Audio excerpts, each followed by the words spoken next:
Good evening and welcome to the evening news. I am Kayode Adebayo.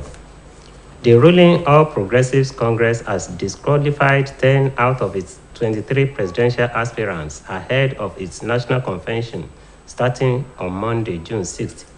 This came to the fore after the Chief John Udigeoyegun-led presidential screening panel submitted its report to the Senator Abdullahi Adamu-led National Working Committee at the National Secretariat of the party in Abuja. Chief Udigeoyegun, who did not mention the identity of aspirants disqualified or cleared to participate in the presidential primaries, said his committee's findings was arrived at after considering the antecedents of the aspirants. He revealed that about 98 to 99% of the aspirants agreed that the party is supreme on the issue of consensus and the decision of the party is final after consultation of the basic constitutional requirements for the presidential ticket. Nigerian political parties have failed in their civic responsibility of giving pragmatic political education to the electorate, which is a veritable tool for voters to weigh the formidability of the candidates and to save the unproductive contestant. A political scientist, Mr. Lekan Ogunyemi, made the assertion shortly after featuring on OSBC TV current affairs program Saturday Morning Treat. He speaks further.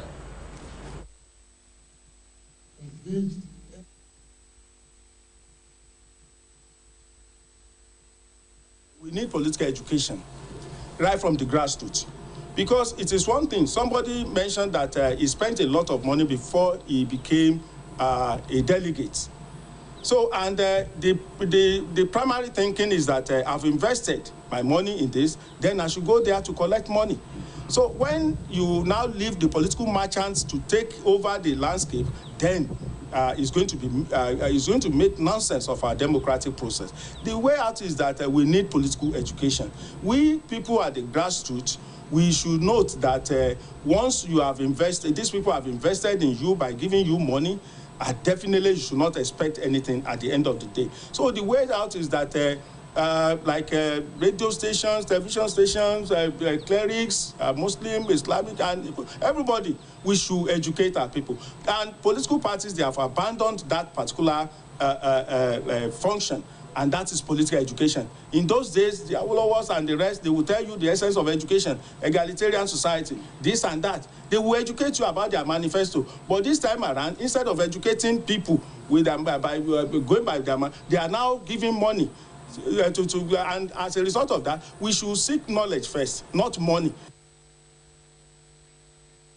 While the Independent National Electoral Commission has released the regulations and guidelines for the conduct of the 2023 general elections, Chairman of INEC, Professor Mahmood Yakubu, at a meeting of Interagency Consultative Committee on Election Security in Abuja, said the Constitution, Electoral Act 2022, and the Commission's regulations and guidelines will now constitute the legal framework for the 2023 poll.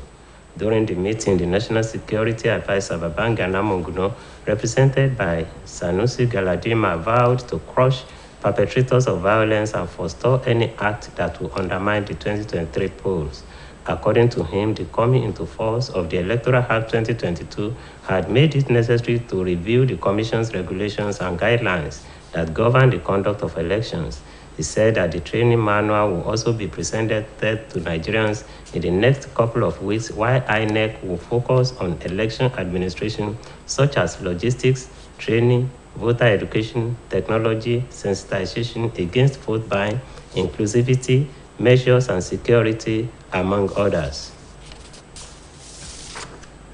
In the meantime, the House of Representatives Ad hoc Committee on the State of Refineries in Nigeria has grilled top officials of Nigerian National Petroleum Company Limited in continuation of the investigation of the collapse of the refineries.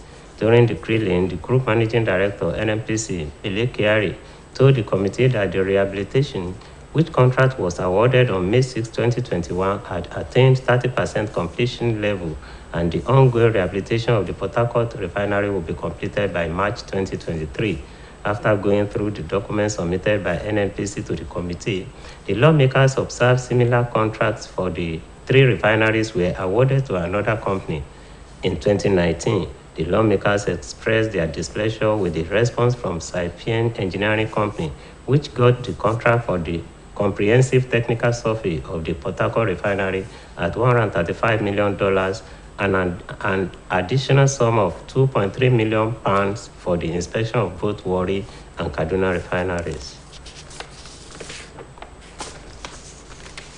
The Nigerian Upstream Petroleum Regulatory Commission has confirmed a fire incident triggered by a suspected associated gas reservoir within the vicinity of a private university in Enugu State. The Commission Chief Executive, Mr. Gbenga Komolafe, in a statement, confirmed the incident, and it was saying it was caused by the activities of some contractors who were drilling a water borehole on the university premises. It was learned that the university engaged the services of Hydrogeoengineering Services for the drilling of water borehole, but the job was later subcontracted to Orange Water Wells Drilling Company. Meanwhile, the University Authority has cordoned off the site and restricted access to the area and directed for the immediate discontinued usage of all facilities within the affected area. And now to sport. Head coach of Super Eagles, Jose Peseiro, has called up Captain Ahmed Musa, Deputy Captain William Ekong, and 25 other players to the camp of the team for this month's 2023 Africa Cup of Nations qualifying matches against Sierra Leone and Sao Tome and Principe. The Portuguese tactician also invited goalkeepers Francis Uzo and Adewale Adeyinka, defenders Olaoluwa Aina, Calvin Bassey, Sonny Vesa. Also invited are the players who were all part of the squad that played Mexico and Ecuador in prestige friendlies in the United States of America. Coach Peseiro has added Israeli-based goalkeeper Adebayo Adeleye, defenders Abdullahi Shehu, Seidu Sanusi, Leon Balogun, and Kenneth Omeru, midfielders Ogenekaro Etebo and Frank Oyeka, and forwards Victor Osimhen, Samuel Chukwueze, Ademola Lookman, and Sadiq Umar. Reports say Nigeria will welcome Sierra Leone to the MKO Abiola National Stadium in one of the day one matches in the campaign on the 9th of June before flying to Marrakech, Morocco, to play away to Sao Tome and Principe on the 13th of June. And on the foreign scene, the European Union has named and blacklisted 2 Russian military commanders who led troops involved in atrocities in Ukraine as the butchers of the town of Boka and Mariupol City. The latest EU blacklist released recently targets and 65 additional people for sanctions over Russia's invasion of Ukraine. Among the individuals named on the list is Asabek Omrebkov, who the EU said led Russian troops as they killed, raped, and tortured civilians in Bucha, earning him the nickname Butcher of Boka. Also named is a Russian general, Mikhail Minstev. The EU said oversaw the siege and bombardment of Mariupol city that killed thousands of civilians. Another prominent addition to the EU blacklist, which now includes more than 1,100 names in total, is Alina Kabeva, a former Olympic medalist in gymnastics and then a member of parliament with President Vladimir Putin's United Russia Party. Meanwhile, the sanctions also included banning most Russian oil imports to the EU and removed Russia's top lender, Sberbank, from the international SWIFT payment system. However, Russia has denied killing civilians in Bucha and Mariupol, claiming that evidence of civilian killings and the theater bombing and maternity hospital attack was staged to incriminate Moscow. And that ends the evening news on OSBC TV. Please join us at 7 for major reports. Good evening.